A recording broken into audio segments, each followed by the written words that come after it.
আমরা আজকে পড়বো হচ্ছে অয়েল এক্সট্রাকশন। অয়েল এক্সট্রাকশন একটা ইম্পর্টেন্ট বিষয়, এই কারণেই তোমার ফুড কেমিস্ট্রিতে লিপিড পার্টে এটা দেওয়া হয়েছে। অয়েল, ফ্যাট এরা ওয়ান কাইন্ড অফ লিপিড। কথা হচ্ছে আমরা ফুড ইন্ডাস্ট্রি গুলোতে লিপিডের বিভিন্ন ব্যবহার আছে, অয়েল এবং ফ্যাটের বিভিন্ন ব্যবহার আছে। তার ভিতরে মেইন যে ব্যবহার এটা হচ্ছে তোমার এটা কুকিং মিডিয়াম বা ফ্রাইং মিডিয়াম বা হিট ট্রান্সফার মিডিয়াম হিসেবে মেইনলি এটা কাজ করে। মেইনলি হিট ট্রান্সফার মিডিয়াম হিসেবে কাজ করে। এটা কাজ করে, ঠিক আছে? তাহলে এই যে হিট ট্রান্সফার মিডিয়াম হিসেবে কাজ করলো, আর গতদিন আমরা প্রপার্টিসে দেখছি যে এটা কি করে, তোমার ফ্লেভার এনহেন্স হিসেবে কাজ করে, ফ্লেভারটাকে এনহেন্স করে। সো মেইন কাজ হচ্ছে ওদের তোমার ফ্রাইং মিডিয়াম বা কুকিং মিডিয়াম হিসেবে কাজ করে। এখন খেজুরের গাছ কাটা দেখছো কি? খেজুরের গাছ কাটার সময় খেজুরের গাছ রেখে ঠিলা দিয়ে আসে, যে তোমার বাড়ি নাটক দেখার তো কথা, ঠিলা রেখে আসে, পরের দিন সকালবেলায় নামায় নিয়ে আসে, দেখা যায় ঠিলা ভরা রস, তাই না? বা পাত্র ভরা রস। এটা কিন্তু তোমার এটা জাস্ট নরমাল প্রসেস। তুমি কেটে পাত্র ঝুলাই দিলা, রস চলে আসলো, তুমি রস নিয়ে তুমি পরবর্তী গুড় তৈরি করলা বা ওইটাকে ইউটিলাইজ করলা, ঠিক আছে?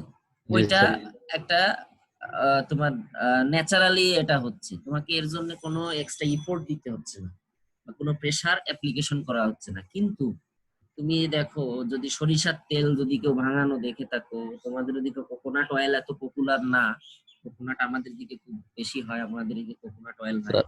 যাই হোক, সরিষাটাতে খালি চিন্তা করো, সরিষার তেলটা অ্যাভেলেবেল বা তিলের তেল, এইটা কি তোমার ন্যাচারালি তোমার এইটা কি স্বাভাবিক অবস্থায় তুমি ওর থেকে তেল বের হয় না? গাছে বীজ হইলো, বীজ বাড়িয়ে এনে রাখলা, রোদে দিলা, অটোমেটিক তেল বের হইলো না স্যার।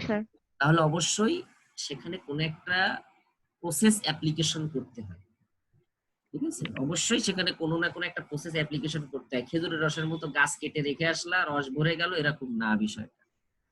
তাহলে যে প্রসেসটা অ্যাপ্লিকেশন করতে হয় সেই প্রসেসের আবার বিভিন্ন ভাগ আছে, ঠিক আছে? সো আমরা জাস্ট প্রসেস সম্পর্কে, যতগুলো প্রসেস আছে জেনারেলি ইউজ করা হয়, মেইনলি ইউজ করা হয়, এর বাইরেও অনেক প্রসেস আছে, মেইনলি যতগুলো প্রসেস ইউজ করা হয় সেই প্রসেসগুলো সম্পর্কে আমরা একটা ওভারভিউ ধারণা নিব এই সাবজেক্টের জন্য অনলি।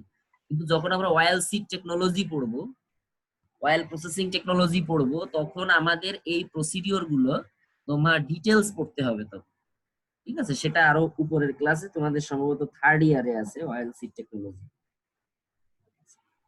সো তোমার এই যে আমাদের যে অয়েলের জন্য যে আমরা প্রসেসিং করতেছি বা প্রসেস করতেছি, এটা মূলত আমরা সাধারণত অয়েল মেইনলি থাকে হচ্ছে সিড পার্টে, সিড, ঠিক আছে? সিডের ভেতরে অয়েল থাকে।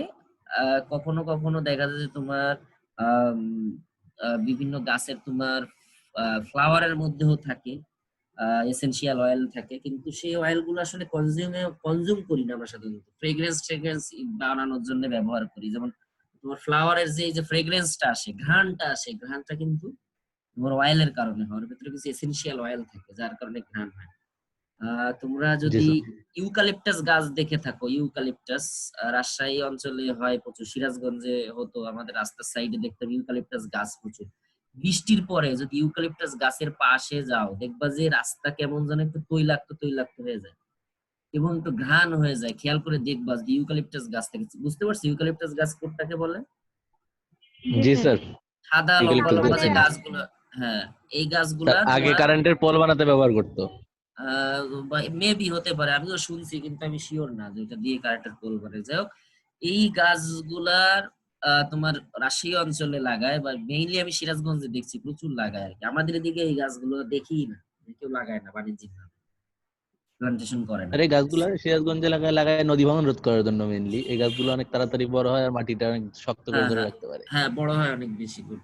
তাহলে এই গাছগুলো যখন ফুল থাকে এবং বৃষ্টি হয়, বৃষ্টির পরে যদি কোনো একটা ওর পাশ দিয়ে যাও, দেখবা যে যদি এটা কোনো সলিড সারফেস, যেহেতু রাস্তার পাশে লাগে অনেক, তো রাস্তার পরে দেখবা যে একটা তেল তেল হয়ে যায় রাস্তার পরে, এবং ওর একটা ফ্রেগ্রেন্স আছে, আলাদা একটা ফ্রেগ্রেন্স আছে, ঠিক আছে। এই যে যে তেল তেল হয়ে গেল, এটা ওই গাছের ফুলের থেকে আসে আর কি, এবং এটা এক ধরনের এসেনশিয়াল অয়েল, ঠিক আছে, এসেনশিয়াল অয়েল, ফ্লেভারিং এনহ্যান্সিং এক ধরনের অয়েল। সো এরকম বিভিন্ন অয়েল আছে, সেগুলোর প্রসেসিং বিভিন্ন ধরনের। সো আমরা জেনারেলি আমরা কনজিউমেবল যে অয়েল গুলো আছে বা যেগুলো আমরা মেডিকেশনে ইউজ করি, মেডিসিন হিসেবে ইউজ করি, কিছু অয়েল আছে। সো এই তারপরে কিছু ফ্রেগ্রেন্স হিসেবে ইউজ করি। এই যে যে আলাদা আলাদা যে প্রসেসিং আছে, সেই প্রসেসিং টেকনোলজি গুলা আমরা ওভারভিউ সম্পর্কে জানবো। এবং মেইনলি অয়েল থাকে সিড পার্টে, যেমন সরিষার বীজের ভেতরে থাকে, নাকি সরিষার কাণ্ডে থাকে নাকি তেল? না স্যার, বীজের ভেতরে থাকে। সরিষার বীজে থাকে। সয়াবিনের কোথায় থাকে? সয়াবিনের বীজেই থাকে স্যার। নারকেলের কোথায় থাকে? নারকেলের ভেতরে স্যার, বীজের ভেতরেই স্যার মেইনলি। বীজের ভেতরে, নারকেল কিন্তু বীজ, ঠিক আছে, জি স্যার। নারকেলের বীজের ভেতরে থাকে। তারপরে তোমার অন্যান্য যত ধরনের তোমার তিল বলো, দিশি বলো, অন্যান্য যত ধরনের সবগুলোরই কিন্তু বীজের ভেতরে থাকে।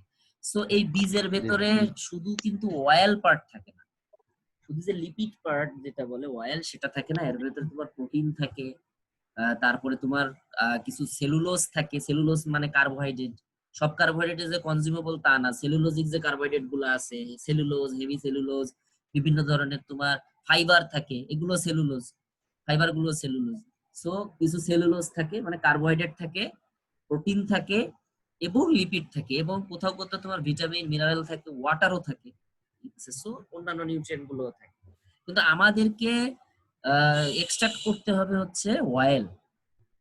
সো অয়েল এক্সট্রাকশন করি আমরা সাধারণত সিডের থেকে, এবং অয়েল এক্সট্রাকশনের মেইনলি আমরা ওয়ার্ল্ডের ভেতরে সব থেকে ভালো যে অয়েল যেটা, সেটাকে বলা হচ্ছে অলিভ অয়েল, ঠিক আছে, অলিভ অয়েল। এবং একে বলা হয় এক্সট্রা ভার্জিন। কেন এক্সট্রা ভার্জিন বলা হয় আমি এই ক্লাসের পরে যখন সেকেন্ড সেশনটা শুরু করব তখন তোমাদেরকে ওইটা সম্পর্কে ক্লিয়ার করব। একটা ভিডিও আছে ছোট, যদি ভিডিওটা তোমাদেরকে রান করতে পারি তোমরা নিজেরাই বুঝবা কেন এক্সট্রা ভার্জিন বলা হয় অলিভ অয়েলকে।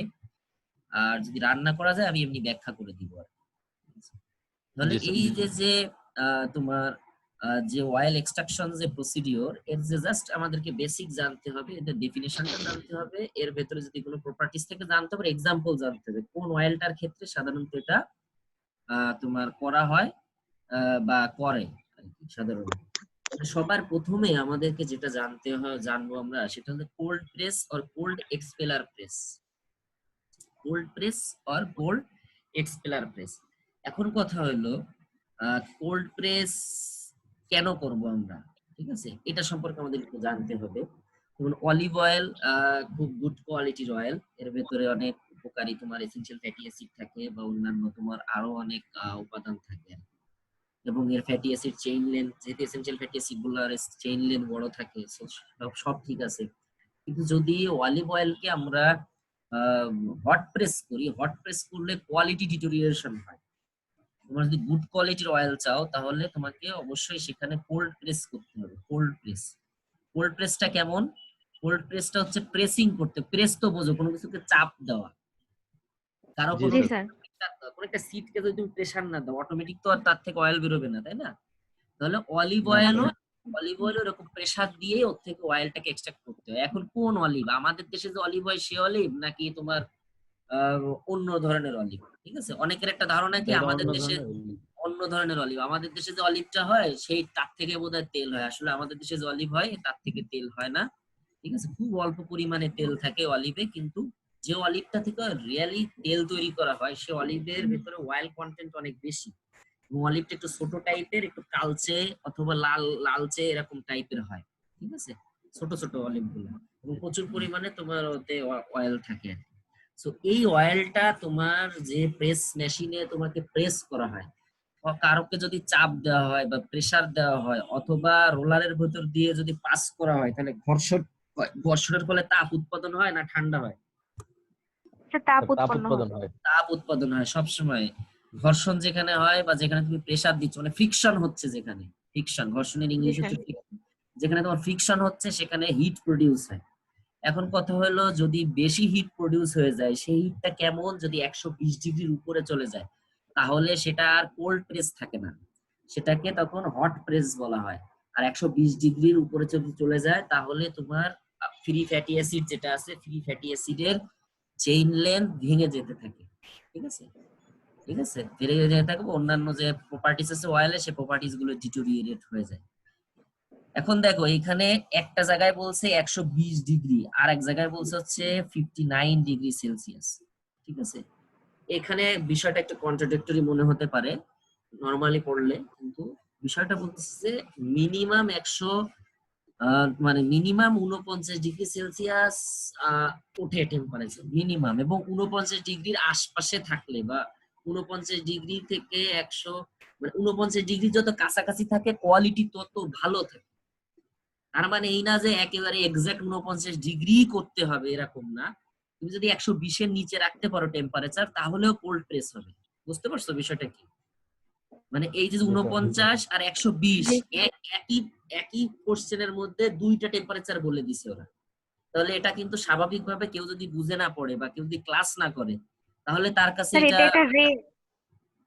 এটা রেঞ্জও বলতে পারো, তুমি রেঞ্জও বলতে পারো, কিন্তু বলা হয়েছে যে গুড কোয়ালিটি মানে সব থেকে সুপিরিয়র কোয়ালিটি হচ্ছে অ্যারাউন্ড 49 ডিগ্রি বা 50 ডিগ্রির আশপাশে হচ্ছে খুব ভালো কোয়ালিটির হয়। তার মানে যে ভালো কোয়ালিটি হয় বিধায় যে এইটাই শুধু কোল্ড প্রেস তা না, তুমি এর থেকে বেশি 70-80তেও কোল্ড প্রেস হয়। ঠিক আছে, 100তেও কোল্ড প্রেস হয়। ঠিক আছে, কারণ পানির বয়লিং পয়েন্ট হচ্ছে 100, অয়েলের বয়লিং পয়েন্ট কি 100 ডিগ্রি? না স্যার। এজন্য অনেকে আবার মনে করো না স্যার বয়লিং পয়েন্ট তো পার হয়ে যাচ্ছে, 120 ডিগ্রি হয়ে যাচ্ছে, তাহলে কোল্ড প্রেস হয় কি করে? ঠিক আছে, অনেকের কিন্তু যার যার ক্লিয়ার ধারণা কম সে কিন্তু এই কোশ্চেন করে বসতে পারে যে স্যার 120 ডিগ্রি তাহলে তো স্যার অনেক বেশি হয়ে গেল, 100 থেকে বেশি হয়ে গেল। স্যার অয়েলের ডেনসিটি তো পানির থেকে বেশি। অয়েলের ডেনসিটি পানির সাথে কম, ডেনসিটির সাথে এই জায়গায় টেম্পারেচারের সম্পর্ক না। ঠিক আছে, অয়েলের তোমার তাপ ধারণ ক্ষমতা অনেক বেশি। ঠিক আছে, তাহলে এই যে যে তোমার 49 ডিগ্রি কাছাকাছি খুব গুড কোয়ালিটি হয়, এবং 120 এর নিচেও যদি তুমি রাখতে পারো তাহলে তোমার কোল্ড প্রেস হবে। তাহলে cold press oil also known as cold expeller press oil have been mechanically pressed from the fatty portions of the botanical. Botanical মানে হচ্ছে উদ্ভিদের যে পার্ট ফ্যাট থাকে তাকে বলা হয় botanical part of fatty portion. ঠিক আছে, মানে ফ্যাটি পোর্শন অফ বোটানিক্যাল, মানে বোটানিক্যাল বলতে যে কোনো উদ্ভিদকে বোঝাইছে, এই উদ্ভিদের কোন পার্টটায় ফ্যাট থাকে সেটা হচ্ছে ওই বোটানিক্যালের fatty portion. while ensuring that the maximum temperature does not exceed 120 degree Celsius, maximum temperature 120 degree cross করা যাবে না। এরপরে দেখো কিছু প্রপার্টিজ বলছে, no need for preparation or preconditioning of the seed input materials. এখানে বলতেছে কি নো নিড ফর প্রিপারেশন, মানে ধরো আমরা যখন সরিষা তেল ভাঙাই, সরিষা আমরা মাঠের থেকে কি সরাসরি ফার্মে নিয়ে যাই? না স্যার। তাহলে না কি স্যার। করি আমরা? স্যার ওইটাকে পরিষ্কার করতে হয়, তারপর আরো একটা প্রসেস আছে, শুকাইতে হয়, তারপরে শুকাইতে হয়, মেবি। এটা একটা প্রিপারেশন বা প্রি জি কন্ডিশন। স্যার। জি স্যার। কিন্তু অলিভ অয়েল সরাসরি গাছের থেকে তুমি কোল্ড প্রেসে দিয়ে অয়েল বের করে নিতে পারবে। ঠিক আছে, অলিভ অয়েলের জন্য কোনো প্রি প্রসেসিং করা হয় না। আবার কোকোনাট অয়েল দুই ভাবে করা যায়। কোকোনাট অয়েল একটা হচ্ছে তোমার প্রি প্রসেসিং ছাড়া কাঁচা কাঁচা কোকোনাট থেকেও তোমার অয়েল করা যায় কোল্ড প্রেসের মাধ্যমে। আবার কোকোনাট অয়েল হট প্রেসেও করা যায়, সেটা হচ্ছে কি করতে হয়, শুকাইতে হয়। যেমন আমাদের বাসায় কিছুদিন ধরে আমরা নারকেল শুকাচ্ছি, কারণ এই সিজনে হচ্ছে আমরা নারকেল শুকাই নারকেল তেল তৈরি করি। ঠিক আছে, নিজেরা ব্যবহার করার জন্য। সো এই যে যে পদ্ধতিটা আমাদের যেটা ইউজ করতেছি সেটা হচ্ছে তোমার হট প্রেসে দিব, আমরা হট প্রেস মেশিনে দিব। আর কোল্ড প্রেসে ওই অলিভ অয়েলের মতো করা যায়। ঠিক আছে, সেক্ষেত্রে তোমার এই যে প্রিপারেশন বা কোনো কন্ডিশনিং দরকার হয় না। ঠিক আছে, এরপরে দেখো press directly under the room temperature, room টেম্পারেচারে একে প্রেস করা হয়। ঠিক আছে, এরপরে low temperature is preferred, low টেম্পারেচারটা প্রিফারেবল কত, 49 ডিগ্রি সেলসিয়াস লো টেম্পারেচার। আর এখানে উদাহরণ দিছে অলিভ অয়েল, কোকোনাট অয়েল। আবার কোকোনাট অয়েল অনেক সময় হট প্রেসেও দেখবা, তখন আবার কোনো কনফিউশন হয়ে যায় না, মানে কনফিউজড হয়ে যায় না কোকোনাট অয়েল কোল্ড প্রেসেও আছে হট প্রেসেও আছে, বিষয়টা কি হলো। মোট কথা অলিভ অয়েল কোল্ড প্রেস ছাড়া করা হয় না, এটা ফিক্স। কিন্তু কোকোনাট অয়েল তোমার কোল্ড প্রেসেও করা হয় হট প্রেসেও করা হয়। ঠিক আছে, এখানে কারো কোনো কোশ্চেন থাকলে দেখো। না স্যার। তাহলে কোল্ড প্রেসের ডেফিনেশন যদি হয় নট এক্সিড 120 ডিগ্রি সেলসিয়াস, তাহলে হট প্রেসের ডেফিনেশন কত কি হতে পারে? স্যার আফটার 120 ডিগ্রি থেকে শুরু। Above 120 degree Celsius. সবকিছু ঠিক আছে, Yes, sir. তোমার প্রেসার দেওয়া হবে, অয়েলকে এক্সট্রাক্ট করা হবে, বোটানিক্যাল পার্টের থেকে এক্সট্রাক্ট করা হবে, কিন্তু টেম্পারেচার হবে 120 ডিগ্রি সেলসিয়াসের উপরে। বেশি। বেশি। টেম্পারেচার যদি 120 ডিগ্রি সেলসিয়াসের উপরে হয় তাহলে তোমার সেটাকে বলা হয় হট প্রেস। ঠিক আছে, এখানে দেখো এর আরেক নাম হচ্ছে expeller press, hot expeller press. তাহলে এক্সপেলার প্রেস অয়েল আর mechanically pressed from the botanical material at higher pressure to obtain maximum yield। এখানে প্রেসারটাও অনেক বেশি দেওয়া হয়, এই কারণে টেম্পারেচারও বেশি উৎপন্ন হয়। High pressure extraction can cause temperature to rise above 120 degree Celsius, simply called expeller press. এর কিছু বৈশিষ্ট্য দেখো, বলতে the seeds are heated by roasting. সিডকে আগে রোস্টিং করা হয়, মানে মসমসে করা হয়, ঠিক আছে, সেটা সূর্যের আলোতেও করা হতে পারে বা ওপেন প্যানেও করা হতে পারে, ঠিক আছে। তারপর in order to retain the fragrance of র সিডস। এই যে হট প্রেস যখন করা হয় তখন হয় কি, তোমার কোল্ড প্রেসে ফ্রেগ্রেন্সটা ঠিক থাকে, মানে ওই তেলের যে অরিজিনাল ঘ্রাণ যেটা ওইটা ঠিক থাকে, কিন্তু যদি হিট দেওয়া হয় তাহলে মনে হয় যেন ভাজা ভাজা হয়ে গেছে, ঠিক আছে। নারকেল তেলটা যখন তোমার হট প্রেস থেকে বের করা হয় তখন মনে হয় যেন একটা ভাজা হয়েছে, নারকেলকে ভাজলে যেরকম ঘ্রাণ হয় ওরকম একটা ঘ্রাণ হয়, ঠিক আছে। বা তোমার তিলের তেলকে ভাজলে যেমন ঘ্রাণ হয় ওরকম একটা ঘ্রাণ হয়। তার মানে ওর যে অরিজিনাল যে ফ্রেগ্রেন্সটা ছিল, যে কাঁচা যে ফ্রেগ্রেন্সটা ছিল, ওই ফ্রেগ্রেন্সটা নষ্ট হয়ে যায়। সো এই নষ্টটাকে রোধ করার জন্য এই হট প্রেসের সময় কিছু কেমিক্যাল অ্যাড করা যায় বা অ্যাড করা হয়, যাতে করে ওর যে ন্যাচারাল যে ফ্লেভারটা থাকে ওই ফ্লেভারটা অটুট থাকে। কিন্তু যদি কোল্ড প্রেস হতো তাহলে কোনো কেমিক্যাল অ্যাড করা লাগতো না, অটোমেটিক ওই ফ্রেগ্রেন্স গুলো ওর ভেতরে থেকে যেত। After treating with chemicals, the seeds are pressed under high temperature and the color of the oil extracted remain dark।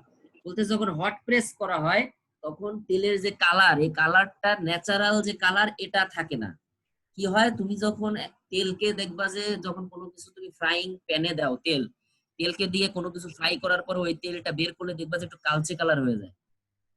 যারা রান্না বাড়া করছো খেয়াল করে দেখবা, বিশেষ করে মেয়েরা, তাই না, ভাজলে কোনো কিছু ভাজা টাজার পরে ওই তেলকে যদি তুমি রেখে দাও কি হয়ে যায়, কালচে হয়ে যায় না? হোটেল গুলাতে দেখবা যে তেলের কালার কেমন থাকে, কালচে হয়ে যায়। কালচে হয়ে যায় স্যার। তো এই যে হট প্রেস যে অয়েলটা করা হয়, এই হট প্রেস অয়েলটাও কিছুটা ডার্ক কালার থাকে, মানে লাইট কালার থাকে না, ঠিক আছে। অলিভ অয়েলের যে একটা ন্যাচারাল কালার থাকে, একটা গ্রিনিশ কালার থাকে। অলিভ অয়েল দেখবা একটা কাচের পাত্রে ঢেলে দেখবা ওর কিছুটা একটা গ্রিনিশ একটা কালার থাকে অলিভ অয়েলে, ঠিক আছে। তারপর কোকোনাট অয়েলের দেখবে একটা ক্রিমি কালার থাকে, ঠিক আছে। কিন্তু যদি কোকোনাট অয়েল যদি আমাদের যে তোমার যে মাস্টার্ড অয়েল, মানে তোমার যে মাস্টার্ড অয়েল বা সিসেম অয়েল, তিলের তেল, দেখবা কালচে একটা কালার হয়ে যায় তিলের তেলের। এইটা হচ্ছে এই যে হট প্রেসের কারণে হয়, ডার্ক কালার হয়ে যায়। So beside the acidic value of the oil is very high due to the use of chemicals which almost resemble crude oil, ঠিক আছে। তোমার অ্যাসিডিক যে ভ্যালু থাকে, এই অ্যাসিডিক ভ্যালুটা ভেরি হাই থাকে কারণ এর ভিতরে কেমিক্যাল ইউজ করা হয়, এবং সেটা কার মতো থাকে, প্রায় ক্রুড অয়েলের মতো থাকে। ক্রুড অয়েল এবং রিফাইন অয়েলের মধ্যে পার্থক্য আছে। ক্রুড অয়েল হচ্ছে অ্যাজ অয়েল, মানে তোমার যে অয়েলটা স্বাভাবিক অবস্থায় তুমি পাইছো ওইটাই। আর রিফাইন্ড অয়েল হচ্ছে যেটা থেকে তোমার ক্ষতিকারক বিভিন্ন কম্পোনেন্ট থাকে, বিভিন্ন পিগমেন্ট থাকে, এগুলোকে রিমুভ করা হয়। আমরা এই সেগমেন্ট শেষে আমরা অয়েল রিফাইনিং করব, ঠিক আছে। ফার্স্ট সেগমেন্ট শেষ হলে আজকে সেকেন্ড সেগমেন্ট অয়েল রিফাইনিং করব। তাহলে অয়েলকে রিফাইন করে ক্লারিফাই করা হয়, ঠিক আছে। ওর যে পিগমেন্ট থাকে, পিগমেন্ট, তারপরে ওর ভিতরে যদি কোনো অন্য কোনো অপদ্রব্য থাকে সেগুলোকে রিমুভ করা হয় যে অয়েলে, তাকে বলে ক্রুড অয়েল। তাহলে আমরা এই হট প্রেসে যে অয়েলটা পাই এটা তোমার মানে রিফাইন্ড অয়েল না, এটা হচ্ছে ক্রুড অয়েল, ঠিক আছে। হট প্রেসে যে অয়েলটা পাই আমরা, ঠিক আছে। তারপরে বলছে the oil is refined by removal of dust particles. এই ক্রুড অয়েলটা থেকে তখন কি করতে হয়, ডাস্ট পার্টিকেল, স্টোন পার্টিকেলস, তারপর যে রিডিউসিং দ্য অ্যাসিড ভ্যালুটাকে কমানো হয়, রিডিউস করা হয়, ঠিক আছে, এন্ড সো অন, এবং অন্যান্য কাজগুলো করা হয় তোমার রিফাইনিং প্রসেস, ঠিক আছে। হট প্রেস করলে আমাদের অয়েলকে রিফাইন করতে হয় যদি কনজিউমেবল করতে হয়, ঠিক আছে। হট প্রেসের উদাহরণ এখানে দেখো মাস্টার্ড অয়েল, সরিষার তেল, সিসেম অয়েল মানে হচ্ছে তিলের তেল। তিলের তেল স্যার। তিলের তেল খাইছো কেউ? না স্যার। তিলের তেল না স্যার। আচার খাইছো? প্রাণের আচার খাইছো? বা কোনো আচার জি খাইছো? স্যার, প্রাণের মার্কেট থেকে কিনে খাইছি কখনো আচার খাইছো? জি স্যার। খাইছি স্যার। ওই আচারে কি তেল থাকে? সরিষার তেল। স্যার ইনগ্রেডিয়েন্ট তো তখন পরে দেখি নাই, এখন হলে পরে দেখতাম। ওইখানে অরিজিনালি থাকে হচ্ছে তোমার সিসেম অয়েল বা তিলের তেল। এর পেছনে একটা ব্যাকগ্রাউন্ড আছে, ঠিক আছে? প্রাণ কোম্পানি, তাহলে খেয়ে ফেলছি। বলছি মনে হয় ক্লাসে, প্রাণ কোম্পানি একসময় ইউএসএ তে রপ্তানি করতো তোমার পিকেল, ঠিক আছে? তা পিকেল রপ্তানি করার পর ওরা কিছুদিন পর যারা খায়, কনজিউম করে, দেখা গেল যে ওদের জয়েন্টে পেইন হয় আর কি, ঠিক আছে? জয়েন্টে পেইন হয়, ঠিক আছে? তোমার এটা হচ্ছে জি স্যার। তোমার সরিষার ভেতরে এক ধরনের অ্যাসিড আছে, সিনাপিক অ্যাসিড। ওই অ্যাসিড গুলো হচ্ছে তোমার বাতের তৈরি করে আর কি, ঠিক আছে? জয়েন্টে তোমার পেইন তৈরি করে। পরে ওদের ডাক্তাররা যখন ওদের হিস্ট্রি দেখলো যে ওরা রিসেন্টলি নতুন একটা ফুড কনজিউম করা শুরু করছে, সেটা কি আচার, আসে কোথা থেকে? বাংলাদেশের থেকে। তাহলে ওই স্যাম্পল নিয়ে টেস্ট করে দেখা গেল ওর ভেতরে মাস্টার্ড অয়েল আছে, সরিষার তেল আছে। সরিষার তেল, যাদের বাতের সমস্যা আছে তারা কিন্তু সরিষার তেল খেতে পারবে না, ঠিক আছে? বা হার্টের যাদের সমস্যা আছে, সরিষার তেল তাদের অ্যাভয়েড করা উচিত, ঠিক আছে? কারণ তোমার বাত জনিত কারণে একটা হার্টের প্রবলেম হয় আর কি, ঠিক আছে? রিউমেটিক আর্থ্রাইটিস, ঠিক আছে? জি স্যার। জি স্যার। হার্টের একটা প্রবলেম হয় আর কি। সো তাদেরকে পুরো সরিষার তেল খাওয়া যাবে না, ঠিক আছে? এই কারণে তোমার পিকেল গুলোতে সিসেম অয়েল বা তিলের তেল ইউজ করে, ঠিক আছে?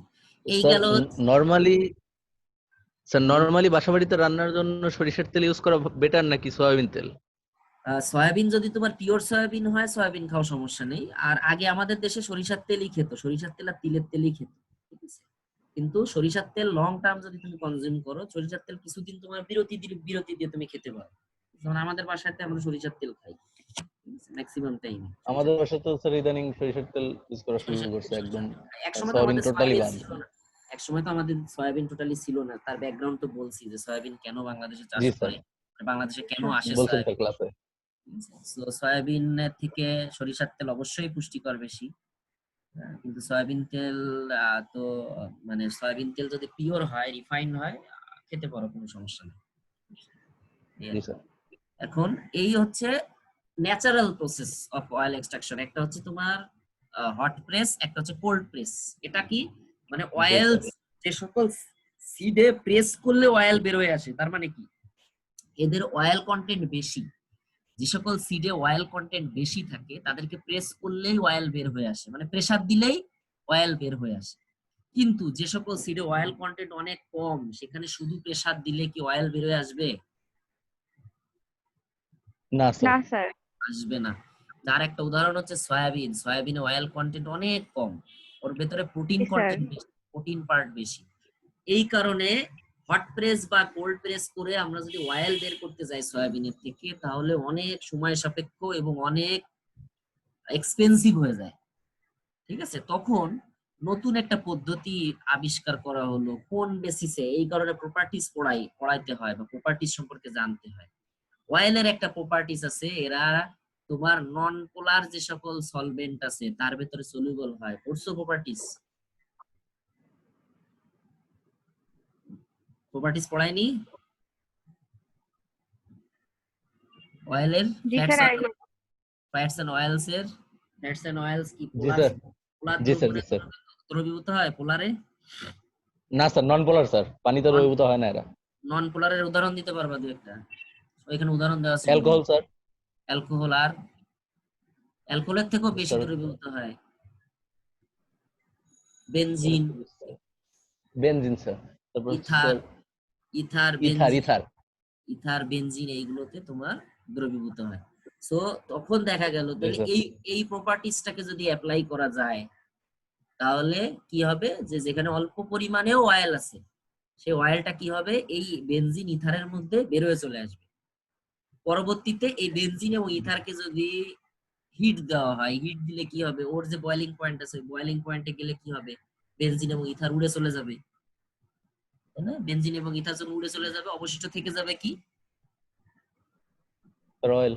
অয়েল অবশিষ্ট থেকে যাবে। Simple method. তাহলে এটা পাওয়া গেল কোথা থেকে? এই লিপিডের প্রপার্টিস এর থেকে পাওয়া গেল, এই আবিষ্কারটা হলো। এখন কথা হলো জি এই স্যার। যে বেনজিন এবং ইথার এগুলো তো ভ্যালুয়েবল, এগুলো তো এক্সপেন্সিভ। হ্যাঁ স্যার। এখন তুমি 1 কেজি তেল তৈরি করতে যায় তুমি 1 কেজি বেনজিন উড়াই দিলা, তাহলে ওই তেলের দাম তো অনেক হয়ে যাবে। তখন কি করা হলো, তখন তোমার ওই যে ডিস্টিলেশন কলামের মাধ্যমে সেপারেশন, তোমাদের পড়াইছে কিনা, ডিস্টিলেশন কলামের মাধ্যমে সেপারেশন করা যায়, ঠিক আছে? এই যে ডিস্টিলেশন কলামের মাধ্যমে তোমার এই সেপারেশন পদ্ধতিগুলো, ওই যে আমরা যখন ইসে পড়ছি, ওই যে তোমার ফার্স্ট চ্যাপ্টারে যখন পড়ছি যে কিভাবে তোমার ময়েশ্চার টেস্ট করা হয়, তাই না? ময়েশ্চার টেস্ট করার সময় যে দেখছি যেগুলো হচ্ছে তোমার লিকুইড গুলো মিক্সিবল অবস্থায় থাকে, হ্যাঁ, ওই যে ইথানলের যে পার্সেন্টেজ পড়াইছিলাম যে 70% আইপি আছে, তুমি বুঝবা কি করে? ঠিক আছে, তোমার ডিস্টিলেশন কলামের মাধ্যমে তখন কি করা যায়, তুমি যখন একে হিট করলা, এই হিট করার পরে ওকে কি করা যায়, আবার ওকে ঘনীভবন করে ওকে কালেক্ট করা রাখা হয় আরেকটা জায়গায়, ঠিক আছে? কালেক্ট করে পরবর্তীতে আবার যখন নতুন প্রোডাক্ট আসে, র মেটেরিয়াল আসে, সেই র মেটেরিয়ালের সাথে দিয়ে আবার ওকে এক্সট্রাক্ট করা হয়। এভাবে রিইউজ করা যায়, ঠিক আছে? করে এই অয়েলের উৎপাদন খরচ কমানো হয়েছে, ঠিক আছে? সেই পদ্ধতিটাই হচ্ছে তোমার এই সলভেন্ট এক্সট্রাকশন, ঠিক আছে? এই যে স্যার সলভেন্ট, রিউজটা কতবার করা যায়? এটা আসলে ওইভাবে এক্সাক্ট আমার করা নেই, তবে কিছু তো তোমার নষ্ট হয়, তবে এরা এরা কিন্তু এদের বৈশিষ্ট্য চেঞ্জ হয় না। সলভেন্টটা যতক্ষণ পর্যন্ত থাকে, মানে যতক্ষণ পর্যন্ত তোমার উড়ে না জি যায় স্যার। সব, ততক্ষণ পর্যন্ত একে রিইউজ করা যায় এই সলভেন্ট গুলো, ঠিক আছে? এরা চেঞ্জ হয় না যে এরা কেমিক্যালি ওদের রিয়াকশন করে চেঞ্জ হয়ে যাবে, এরকম না। কারণ অয়েল কিন্তু নিউট্রাল, অয়েল কিন্তু এই সলভেন্টের সাথে রিয়াকশন করে না, ঠিক আছে?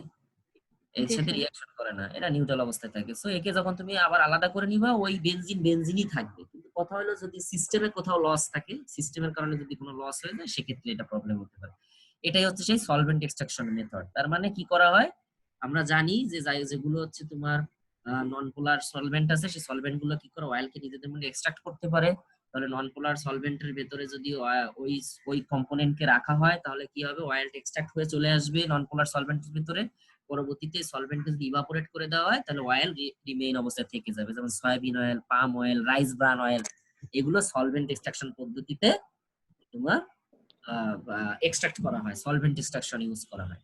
এই তিনটা হচ্ছে তোমার কমন ইউজ করা হয়। এই তিনটা প্রথমে কি বললাম, কোল্ড প্রেস, তারপরে পড়াইলাম হট প্রেস, আর সলভেন্ট এক্সট্রাক্টেড। এই তিনটা হচ্ছে আমরা কনজিউমেবল অয়েলের ক্ষেত্রে এটা ইউজ করি, মানে যেগুলো আমরা স্বাভাবিকভাবে কুকিং মিডিয়াম হিসেবে কনজিউম করি, সেগুলোর ক্ষেত্রে আমরা ইউজ করি। এরপরে কিছু পদ্ধতি আছে যেগুলো আমরা ফ্লেভার এনহেন্সার হিসেবে ইউজ করি, কোনোটা আমরা তোমার মেডিকেশনে ইউজ করি, ঠিক আছে? এইগুলার জন্য আবার আমরা অন্য পদ্ধতি ইউজ করি। কাদের ক্ষেত্রে দেখো, একটা হচ্ছে কার্বন ডাই অক্সাইড এক্সট্রাক্টেড, ঠিক আছে? Carbon di extracted oil are extracted using fluid carbon dioxide as the solvent. এখানে carbon dioxide gas use করা হয় না, কিন্তু liquid carbon dioxide use করা হয়, ঠিক আছে? The carbon dioxide is converted to liquid using high pressure, making it a safe and effective solvent that allows all the desirable active constituents of a plant to be collected without the risk of heat degradation. এখানে হিটের কোনো, কারণ carbon dioxide যখন liquid করা হয় তখন এটা কিন্তু ঠান্ডা হয়ে যায়, অনেক ঠান্ডা হয়ে যায়। লিকুইড কার্বন ডাইঅক্সাইড তোমার -60°C টেম্পারেচার পর্যন্ত চলে যায়, মানে খুব তোমার লিকুইড অবস্থায় থাকলে এর টেম্পারেচার অনেক কম থাকে, ঠিক আছে? সো এই কম টেম্পারেচারে তোমার এর ভেতরে যে প্লান্টের যে বোটানিক্যাল পার্ট, যেখান থেকে তোমার ওই অয়েল এক্সট্রাক্ট করা হবে, সেই পার্ট গুলো ড্যামেজ হয় না, ওই ওই ওই ফ্রেগ্রেন্স গুলো নষ্ট হয় না। Once the extraction is complete, the pressure is release. যখন এক্সট্রাকশনটা কমপ্লিট হয়ে যায়, তখন প্রেসারকে আবার রিলিজ করা হয়। প্রেসার যখন রিলিজ করা হয়, সাথে সাথে কার্বন ডাইঅক্সাইড গ্যাস হয়ে যায়। মানে এখানে তোমার অন্য কোনো হিট অ্যাপ্লাই করার দরকার হয় না, যে কার্বন ডাইঅক্সাইডকে লিকুইড অবস্থা থেকে ইভাপোরেট করার জন্য হিট লাগে না কিন্তু, ঠিক আছে? প্রেসারটাকে রিলিজ করলে কার্বন ডাইঅক্সাইড কি হয়ে যাচ্ছে, গ্যাস হয়ে যাচ্ছে, ঠিক আছে? Release allowing the carbon dioxide to return it's natural gaseous states, living behind only the extracted essence of the plant. সাথে সাথে কি থেকে যায়, এক্সট্রাক্টেড এসেন্সটা থেকে যায়। এসেন্স মানে ফ্রেগ্রেন্স যেটাকে বলে, ঘ্রাণ যেটাকে বলে, আমি শুরুতেই বলছি ঘ্রাণ কিন্তু লিপিড, এসেনশিয়াল অয়েল, ঠিক আছে? বা অয়েল এক ধরনের, ঠিক আছে? তাহলে ওই যে ঘ্রাণ গুলো, বিভিন্ন ফুলের ঘ্রাণ বলো বা বিভিন্ন ধরনের ঘ্রাণ যখন আমরা কালেক্ট করতে যাই, তখন এই একটা পদ্ধতি কার্বন ডাইঅক্সাইড এক্সট্রাক্ট করা হয়। Total extraction include the volatile components as well as the heavier waxy components that have plants their color and are therefore thick and waxy in consistency. এর ভেতরে যে শুধু তোমার অয়েলি পার্ট থাকে তা না, কিছু ওয়াক্সি মোম, তোমার মোমেরও পার্ট থাকে। যেমন তোমার দেখবা যে কোনো একটা গাছের যেখানে তোমার অয়েলি পার্ট থাকে ওটা দেখবা যে একটু গ্রিজি থাকে, বা তুমি আপেলের গায়ে তুমি ঘষা দিয়ে জি দেখবা স্যার। গ্রিজি থাকে। ঠিক আছে, তাহলে এই রকম কিছু ওয়াক্স থাকে, ন্যাচারাল ওয়াক্স থাকে, যে এই তেলগুলোর মধ্যে ওই ন্যাচারাল ওয়াক্সও কিছুটা থেকে যায়। এই কারণে এটার কনসিস্টেন্সি হয় গাঢ়, থিক কনসিস্টেন্সি। দেখছো এখানে বলা আছে পরিষ্কার, থিক কনসিস্টেন্সি, থিক ওয়াক্সি কনসিস্টেন্সি, একটু গাঢ় হয় এই এই ফ্রেগ্রেন্স বা এই অয়েল গুলো। এর কারণে কি হয় যে তোমার এরা অয়েলকে, ফ্রেগ্রেন্সের কাজ কি, তুমি যদি নরমাল কন্ডিশনে রেখে দাও তাহলে দ্রুত উড়ে যায়, উড়ে যায় কিন্তু ফ্রেগ্রেন্সটা নষ্ট হয়ে যাবে। কিন্তু যেহেতু এটার কনসিস্টেন্সি থিকনেস বেশি, সো এটা কিন্তু সহজে উড়ে যায় না। ঠিক আছে, এই কারণে এই এই যে কার্বন ডাইঅক্সাইড এক্সট্রাক্টেড একটা পদ্ধতি, এই পদ্ধতিটা ইউজ করা হয় কোন অয়েল গুলোর ক্ষেত্রে, যে অয়েল গুলো আমরা ফ্রেগ্রেন্স হিসেবে ইউজ করি, মানে ন্যাচারাল ফ্রেগ্রেন্স হিসেবে যাদেরকে ইউজ করি, বা ঘ্রাণ হিসেবে যে অয়েল গুলো মানে এসেনশিয়াল অয়েলটা আমরা এক্সট্রাক্ট করি। ঠিক আছে, এগুলো, এটা কিন্তু সাধারণত কনজিউমেবল অয়েল না, বা আমরা কনজিউম করার জন্য যে অয়েল ইউজ করি সেগুলো না। যেমন দেখো ব্ল্যাক পিপার অয়েল, তারপর ক্লোভ বার্ড অয়েল, ক্লোভ মানে হচ্ছে তোমার লবঙ্গ, লবঙ্গের ভেতরে কিন্তু এসেনশিয়াল অয়েল আছে।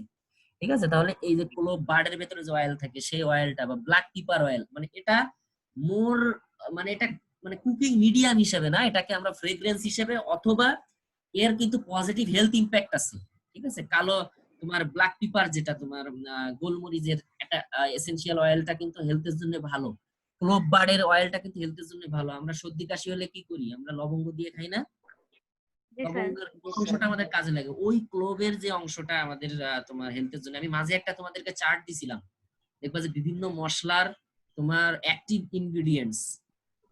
ঠিক আছে, আমি কিন্তু তোমাদের মেসেঞ্জারে দিছিলাম, তোমরা দেখছো অনেকে, একটা চার্ট দিছিলাম যে বিভিন্ন মশলার অ্যাক্টিভ ইনগ্রেডিয়েন্টস, ওই কোন ইনগ্রেডিয়েন্টসটা আমাদের জন্য হেল্পফুল। ঠিক আছে, ওইখানে দেখবা যে ক্লোভ বার্ডের ভেতরে যে অয়েলটা থাকে, অয়েলের ভেতরে একটা কম্পোনেন্ট থাকে, সেটা আমাদের অ্যান্টিভাইরাল হিসেবে কাজ করে আর কি। ঠিক আছে, অ্যান্টি ইনফ্লামেটরি হিসেবে কাজ করে। ঠিক আছে, তাহলে কার্বন ডাইঅক্সাইড এক্সট্রাকশন বুঝছো? কার্বন ডাইঅক্সাইড স্বাভাবিক অবস্থায় গ্যাস, একে যদি আমরা প্রেসার দেই তাহলে কি করা যায়, হাই প্রেসার এটা লিকুইড হয়ে যায়। যখন এটা লিকুইড হয়ে যায় তখন এর ভেতরে আমরা যদি তোমার যে যে ওই যে ক্লোভ অয়েলটা, ক্লোভটাকে তুমি যদি দাও, বা তুমি যে ব্ল্যাক পিপারটাকে যদি গুঁড়া করে ওর ভেতরে দাও, তাহলে কি হবে, ওর যে অয়েলটা আছে অয়েলটা কার্বন ডাইঅক্সাইড এক্সট্রাক্ট করে নিবে লিকুইড অবস্থায়।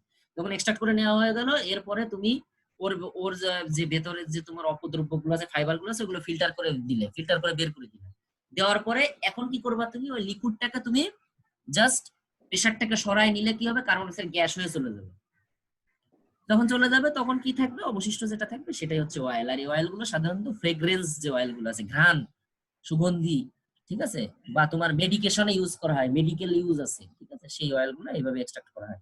এবং লাস্টলি যেটা আমরা দেখবো সেটা হচ্ছে ইনফিউশন বা ম্যাচিরেট। ঠিক আছে, এটা হচ্ছে কি করা হয়, যে তোমার কোনো একটা অয়েলের ভেতরে মানে কোনো একটা অয়েল, সেটা মিডিয়াম হিসেবে কাজ করে, যে কোনো অয়েল হতে পারে, এটা মিডিয়াম হিসেবে কাজ করে। এই অয়েলের মধ্যে যদি অন্য একটা তোমার প্রোডাক্ট, যার ভেতরে খুব কম পরিমাণে অয়েল থাকে এবং যেটা তোমার ঘ্রাণ বাড়াইতে কাজ করে, ঠিক আছে, ঘ্রাণের জন্য ইউজ করা হয় সাধারণত যেটা, তাহলে এই যে অথবা তোমার মেডিকেশন, মাসাজ অয়েল হিসেবে ইউজ করা হয়।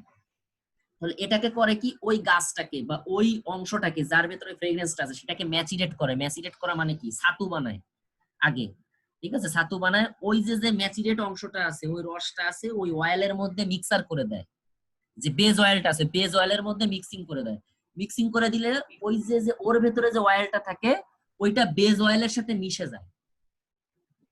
বুঝতে পারছো কি করে, ওর ভেতরে যে অয়েলটা আছে, ওই যে যে অংশটার থেকে তুমি ওই যে স্পেশাল অয়েলটা বের করবা, সেই অংশটাকে প্রথমে ম্যাসিরেট করা হয়, ছাতু বানানো হয়। ঠিক আছে, ছাতু জি বানানোর স্যার। পরে তোমার যে পেশা হয়, পেশার পরে ওইটাকে যদি তোমার যে কোনো একটা বেজ অয়েল এর সাথে যদি মিক্সিং করে দাও, তাহলে কি হবে, ওই ওই যে স্পেশাল যে অয়েলটা আছে খুব অল্প পরিমাণে থাকে, ওই অয়েলটা ওই বেজ অয়েলের মধ্যে মিশে যায়। পরবর্তীতে ওই বেজ অয়েলটাকে তুমি স্পেসিফিক কাজে ব্যবহার করতে পারবা। এখন ডিটেলস দেখো কি বলছে, প্লান্ট ম্যাটেরিয়াল ইজ ব্রুইজড এন্ড সক, ব্রুইজড মানে এটাকে তোমার ওর ওর যে স্ট্রাকচার আছে স্ট্রাকচারকে ভেঙে দেওয়া হয়, and soak in a base oil, একটা বেজ অয়েলের মধ্যে সোক মানে চুবায় রাখা হয় for a set duration of time, একটা নির্দিষ্ট time. The base oil is sometimes gently heated to encourage the infusion, অনেক সময় বেজ অয়েলটাকে হালকা একটু হিট দেওয়া হয়। হিট দিলে কি হয়, এক্সট্রাকশন ভালো হয়। ঠিক আছে, হিট অ্যাপ্লাই করলে যে কোনো কিছুর এক্সট্রাকশনটা ভালো হয়। বলছে any oil that remains liquid can be infused with herbs. Keep in mind the final use if infusing a massage oil, for example use oils like almond oil অথবা jojoba oil. almond মানে এক ধরনের বাদামের oil, কাঠবাদাম, তোমরা অনেকেই খাইছো, বাংলাদেশে এখন পাওয়া যায়, স্যার। ঠিক আছে? তারপরে জি স্যার। জি স্যার। jojoba জি oil স্যার। আছে that quickly rub into the skin. এই যে jojoba oil বা almond oil, এটা quickly rub into the skin without being